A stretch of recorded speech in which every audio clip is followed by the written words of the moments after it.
et au lycée. Le texte a été enrichi en commission où un amendement que j'ai défendu au nom du groupe Nouvelle Gauche a été adopté. Il prévoit un rapport du gouvernement au 1er janvier 2019 sous l'opportunité d'affecter les dépôts et les avoirs comptes inactifs des associations au bénéfice du Fonds de développement de la vie associative sur le modèle de la loi Eckert du 13 juin 2014 relative aux comptes bancaires inactifs et aux contrats d'assurance vie en déshérence. Le Haut Conseil à la vie associative estime qu'il y aurait potentiellement 100 millions d'euros mobilisables pour financer les associations via le Fonds de développement de la vie associative.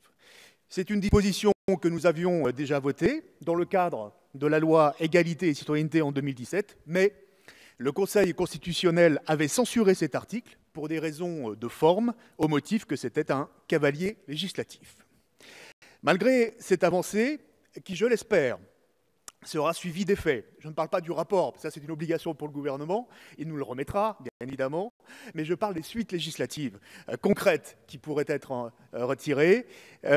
Au moment où une tribune vient de paraître dans Le Monde, le 4 mai dernier, signée par de nombreux présidents d'associations de solidarité et de handicap, dont Louis Gallois, qui nous alerte sur un malaise profond et grandissant du monde associatif, estimant ne pas être reconnu comme un interlocuteur majeur, et après l'excellent rapport de nos collègues de la Commission des affaires culturelles et de l'éducation, Marie-Georges Buffet et Pierre-Alain Raffan sur les contrats aidés dans le secteur sportif et culturel, qui montrent l'inadéquation des parcours emploi-compétences, en particulier pour les associations moyennes, on aurait pu imaginer un droit de suite parlementaire à travers un certain nombre de pistes de correction permettant de bâtir des dispositifs financiers pérennes et spécifiques de soutien à l'emploi associatif.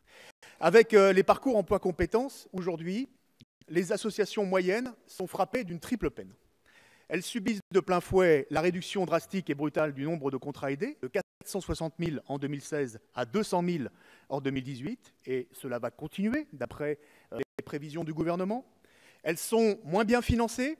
Si elles utilisent parcours emploi-compétences, les subventions de l'État vont passer de 75 voire 90% à une moyenne de 50%. Et puis, triple peine, elles sont soumises à des obligations de formation, de suivi, de tutorat pour les bénéficiaires beaucoup plus contraignantes et qui ont la plupart du temps, pour elles, des effets dissuasifs. Je souhaite rappeler à nos collègues qu'en février, le bilan qui a été fait des parcours emploi-compétences est de 932 parcours signés au niveau national, contre plus de 18 000 à la même période en 2017. Dans mon département de la Loire, c'est un peu plus de 200 contrats qui ont été signés au mois de mai, sur 2200 possibles et budgétisés pour l'ensemble de l'année 2018, soit moins de 10% de l'enveloppe effectivement consommée. Pour rappel, dans mon département de la Loire, il y avait 5000 contrats aidés en 2016. Chacun peut constater dans son territoire que le parcours emploi-compétences est une formule qui ne marche pas pour le moment sur le terrain et dont il faudra très vite corriger les effets néfastes.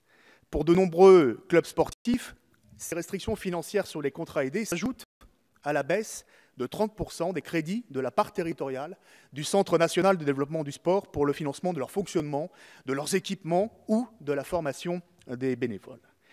Aujourd'hui, force est de constater que la confiance est abîmée, en particulier avec ces associations moyennes, dont l'activité repose certes sur un fort noyau de bénévoles, mais aussi, bien souvent, sur des contrats aidés et des aides financières spécifiques.